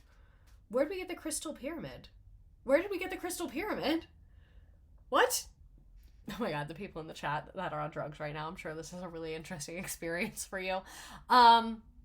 Reports circulating online that in 2012 suggest a scientist named Dr. Meyer Verlag discovered the Crystal Pyramid that is 3 times the size of the Great Pyramid of Giza. Dr. Verlag believes that further investigation into the secrets of the pyramid could reveal more information regarding the cases of mysterious disappearances. The report claims that this doctor presented her findings at a press conference held in the Bahamas, where she revealed the exact coordinates of the pyramids next to the Crystal Pyramid. Then a man by the name of Scott Waring was using Google Earth to scour the ocean floor of anomalies when he came across strange shapes. You really think if they were going to cover something up, they wouldn't check Google Earth first? That was posted on his YouTube account, which has become a household name. So there was the link to this guy's YouTube, but it was like really weird. I'm gonna be honest, I don't even want to look at it. The whole thing was just weird. Like, just what I read really sums up their viewpoints as well. So my incredible virtual assistant did some research here. They were like, Dr. Verlag, that's not a very common name. Let's see if that person actually exists. And the only thing they found it from was from Savage Dragon. I don't even know what that is at all. Is this like a show? I feel like a boomer right now. What is this? Yeah, this is literally a character in a book, I believe. That's the only person that's real. And then they did find another Reddit post about that doctor, but it was just more like fake stuff online. And then my incredible assistant found where it came from. Dr. Verlag was created in a satirical publication from the 90s, but a bunch of conspiracy theorists thought it was real.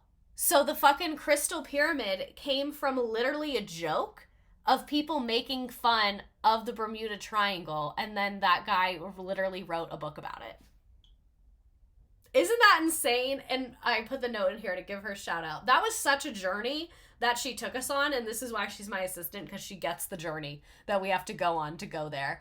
But yeah, imagine taking satire and literally making your whole life out of it. Like writing a whole book. That's hilarious. So these are some guys that criticized the conspiracy theories. This is Larry Couch, basically said that there's instances where disappearances were later debunked, vessels reappeared, and basically just said a lot of the research was really sloppy going into it, and a lot of inaccuracies were found. So I just wanted to go off with some people that were important. So let's talk about this guy, Donald Crowhurst. I think some of this was in here too.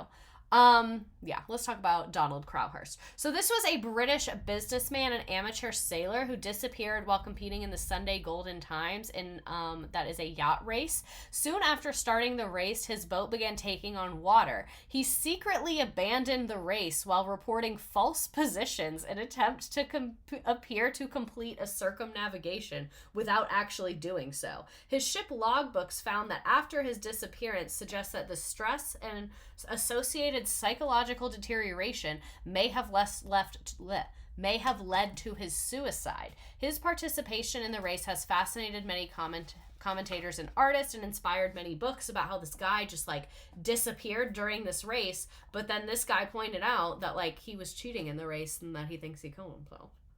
So a lot of inaccuracies. We already kind of said the Coast Guard does not recognize this area as significant. They said it's normally hazardous like the rest of the ocean is.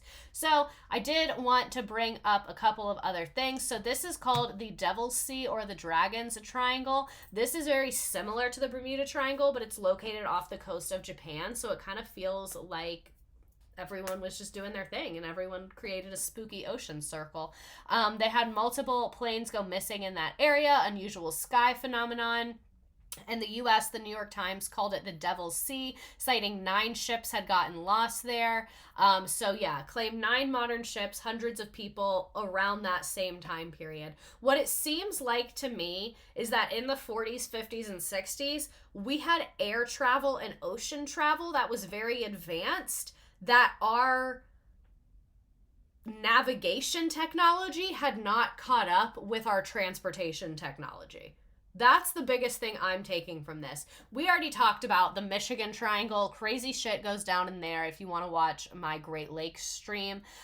So again, tons of things have gone missing. I'm not even going to read through this because it's literally so many and I will start talking about it and not be able to stop. But if you haven't watched the Great Lakes stream, it's on YouTube. We love, love, love. There's also the Bennington Triangle. This is an area in Vermont that has many disappearances. So it just seems like there's spooky triangles all over our freaking planet. The Bridgewater Triangle, that is, I think that's Massachusetts.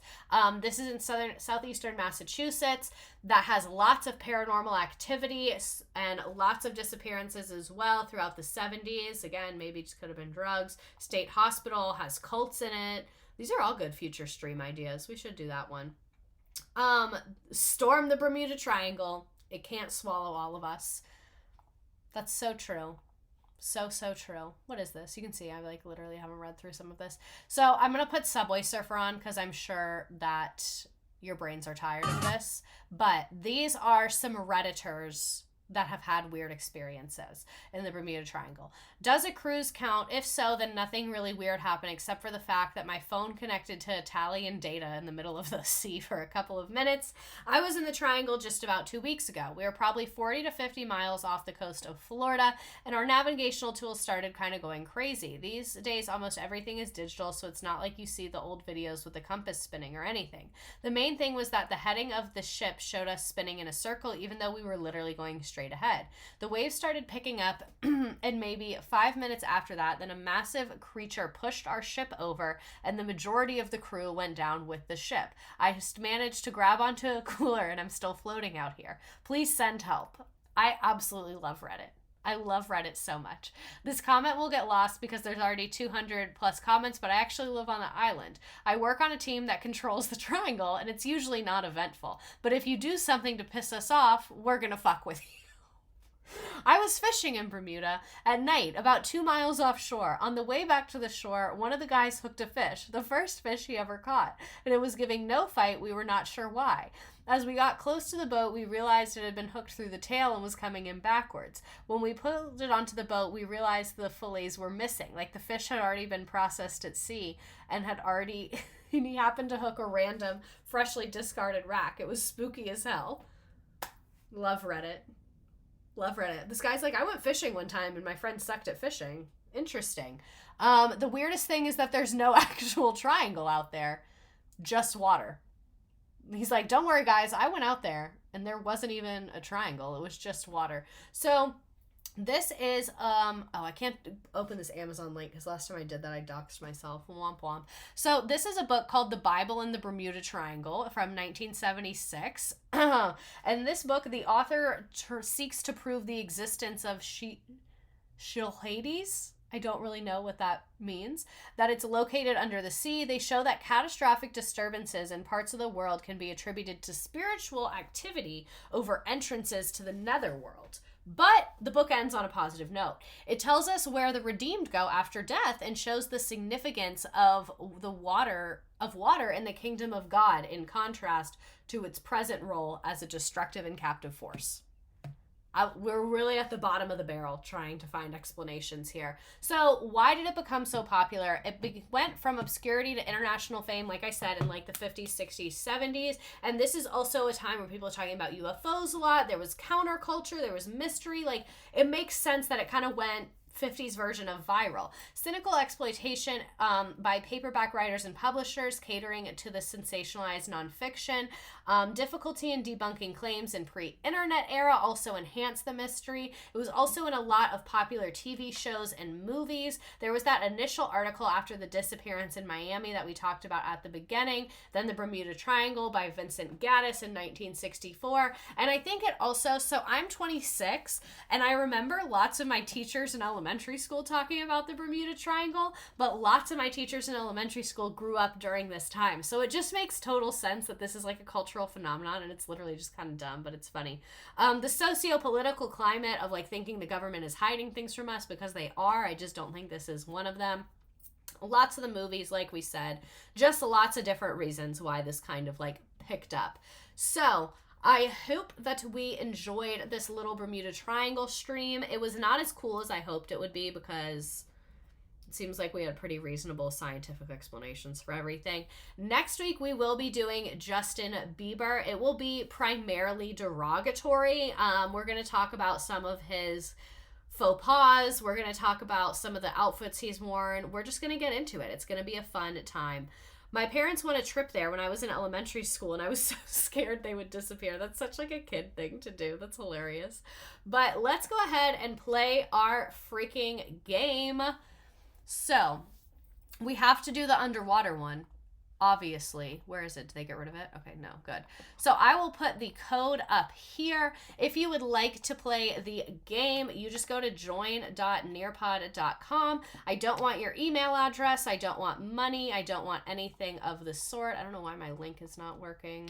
There we go. I don't want your email. I don't want money. I don't want anything like that. You don't have to make an account. You don't need to put in your phone number. It's literally just a fun little game. It does ask for your name. If you don't want your name to come up, just put something funny. But you can do this on your phone. Like I said, you don't have to download the app. You just go to join.nearpod.com and our code is TQNXB. You get to put in a fun little name. You get to pick a fun little character. It'll be a grand old time. At the end, I'm going to do a poll about if you like our new little setup here, just to kind of like get the group's opinion on it.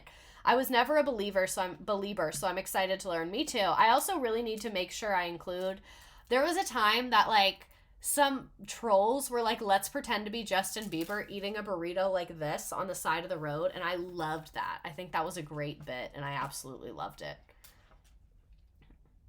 Are people joining? Who's here? It says 0 connected. That's weird. Interesting.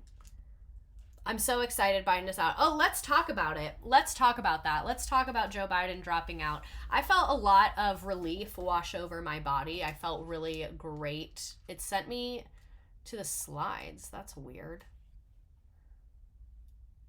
It took me to slide 18. That's so strange. I'm going to refresh my page, but just know things might get strange. Yeah, that's weird, because then it put me back at 18. Weird. Because I see there's 26 of you on here. That is so strange. We're fixing it now. We're fixing it now, ladies and gentlemen. Okay. Here we go. It's the triangle. It's the triangle, you guys. It's the triangle. It's the wormhole. There we go. Now we should be in business. I'll put the code back up. What was I saying? So yeah, I felt a ton of relief wash over my body. And a lot of people online are being really annoying about Kamala Harris. And I don't mean they're being annoying like I don't like her. I mean like a lot of people are really, in my opinion, kind of like grasping for straws to complain. And like there is a lot to complain about. But I just feel like out of all the other options, like she's not perfect, but she's the best option I've seen in a while. So, I don't know. Some leftists online are just being kind of insufferable, which has been annoying. Are 11th graders old enough to vote? Not really. Most of them can't because they're like 16, 17. Do you teach them how to register? Yes and no. Some schools are kind of funny about that. We had a local election recently, and I did show them, like, this is how you check your voter registration, and they were asking, like, what I do to vote, and I showed them, I was like, I get a sample ballot, I Google everyone, so, like, I show them the stuff and kind of the procedure, but some schools do, like, voter rallies. I don't know if mine has done that. This was my first year at my school, so I didn't, like, get the chance to see anything of that nature, but yeah, and then at my old school, we had to do it. It was like required that we register all the kids to vote. So yeah. I don't understand why people keep saying ACAB about Kamala because she was never a cop. She was a DA. And also like, yeah, ACAB, but also like the president of the United States is like inherently cop-esque. You know what I mean? Like, we live in the United States, which has been like a violent capitalistic colonial endeavor from the jump. So for you to think that the president of the United States is going to like take us to freedom, like you guys' expectations were really high. You know what I'm saying? They're literally the top cop. So it's people like, oh, she's a cop. It's like, yeah, she's the nominee for president of the United States. That really is like, well, she's not the nominee yet. It still has to go to convention. Like, she's literally the commander-in-chief. So I don't know if you expected someone that's like anti-police, because like someone that's anti-police would not have had the career to get to that point. Like, I don't know. I just think people are really expecting us to be a different country than we are. Oh, and then people talking about her name and her first name. So, yeah. And then there's also people, I think it's also like people love to be like, you are wrong and I am right online.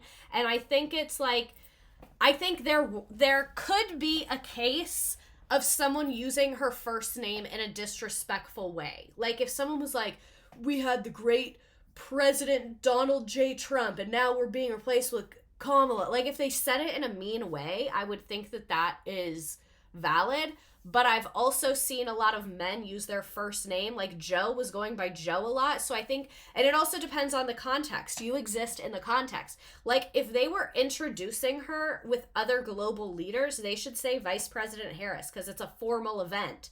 But when she's just, like, campaigning and talking to a celebrity, that's different, and it's like a more casual convo. But I'm going to go ahead and start the game. I see that there's 29 of you there. If you still want to join, I'll put the link in the chat again. It'll let you join late, but you get points for being fast and correct. So I'll just leave you with that one. Which map is correct?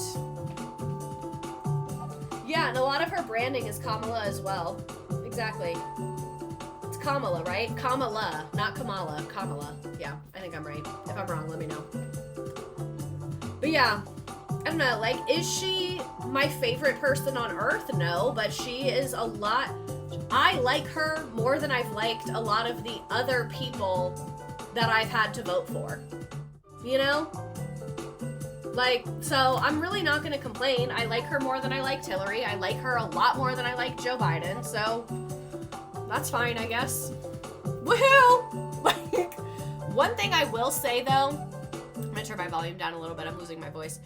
I wish that Joe had dropped out in time for a primary. That would have been my number one preference, would have been to, I don't know, make my voice heard during a democracy. Like, I don't know, maybe that would have been fucking nice. But this is cool too, I guess. So again, like, it would have been way cooler if, oh, this is a hard question. My assistant made the game very hard. It would have been way cooler if we could have like an open primary and get to vote on someone, but this is better than Joe Biden, so you're not going to catch me really being upset. I think he did it on purpose to give her a stronger endorsement. That's what I mean is, like, I'm tired of the Democratic Party, like, telling me what my opinion should be and, like, thinking they're smarter than me. When, like, we're a democracy, you should just let the voters decide. That's what I don't like, is, like, it feels like it was like a hoo, smoke and mirrors behind closed doors, and then at the last minute. And, like, or you could have just been, like, reasonable and sensible and, like, picked up on what people were saying earlier. Just a thought. I feel like all the VPs are very strong options. What country did the U.S. state is the Devil's Sea most near? Japan. It was Japan. Yeah, I did hear that they waited till after the RNC to do it. What I'm saying is I wish they did it in, like, March. And we had time for an actual primary, or like February, you know? Which of the following factors in the Bermuda Triangle is responsible for causing navigational difficulties? Fucking know the Denver airport. Lizard people.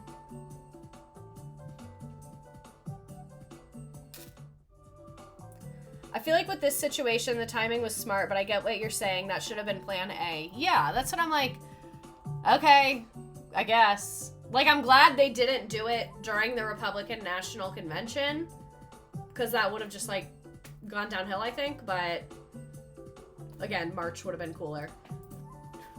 The Gulf of Mexico. A Disney college program stream. I don't want to offend the Disney adults too much. That's my base audience.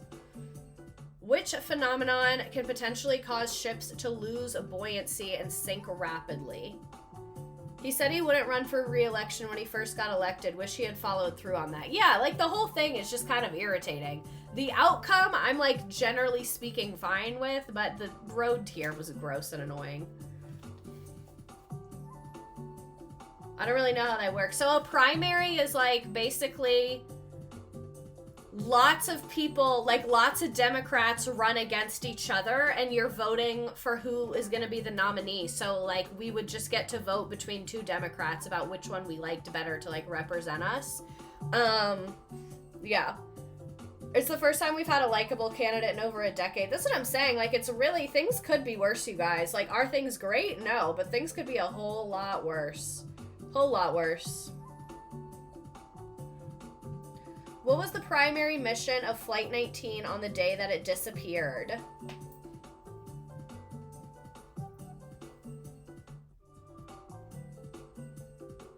Oh my god, a Long Island Medium stream? That's a good idea. I used to love that show. I have some exciting stream ideas coming up. So we have Justin Bieber, and then we're going to do Dallas Cowboy cheerleaders as well. I'm excited about that one. All right, last question. Make America laugh again. Which of the following was not a popular conspiracy theory associated with the Bermuda Triangle? Tupac is living there peacefully. I don't know where he is. Couldn't tell you. Alrighty, nice job, Cat Landish. Then we have Saturn Cat, Crystal Pyramid, Caitlin, Big Blue Hole, Kaylee, Lizardbeth, the Crystal Pyramid, Dean's Blue Hole, Ocean is Scary, Random Man from Atlantis, Bisexual Muta Triangle, Katie, Missing Booty, Tipsy in the Ocean, Stay Out the Ocean, Thanks, SH Witchcraft, Wormhole, Grandpa Ham, It's Giving Titanic, Bermuda Shorts, Bermuda's Big Hole, Blue Hole, Just Water, Bottom Time, Barack, Van Winkle Jones Jingle, Miss Hill, Nurse Ratched, Send Men to Bermuda, I don't know, a dorm parking lot. Thank you so much for being here. Any memes, anything I missed? I'm gonna be honest, I was not like super thrilled with the way this topic turned out. I wished it was like more interesting or cooler, but I did not realize that until like 2 p.m. today. So we just ran with it because that's where we were. But next week we will be talking about Justin Bieber. One thing that would make me very, very happy is if you share on Instagram or Twitter or TikTok or anywhere about my stream, if you enjoy it, what one of your favorite ones was, what you have gotten out of it. I really love this space and I'm trying to like put more effort into it because I get a lot out of it, and I would just appreciate it if you share that with people. Feel free to tag me on Instagram in it so I can like reshare your stories, or I do, or it's like the fucking collaborate post, whatever that's called. So yeah. I hope that you enjoyed this. Not Barack. Burak. Forgot to make a meme. Feel free to laugh anyway. What is that? I fear no man, but that thing, it scares me. I just started to watch Veep because it feels like the perfect time to watch. So, I always pick a show that I only watch when I'm working out as like a bribe to myself to work out in the morning before work. I don't do it over the summer because I have all day, but like to make me get my ass out of bed, I have to have a show to look forward to. And this fall is going to be Veep. I'm so excited. It's literally perfect timing.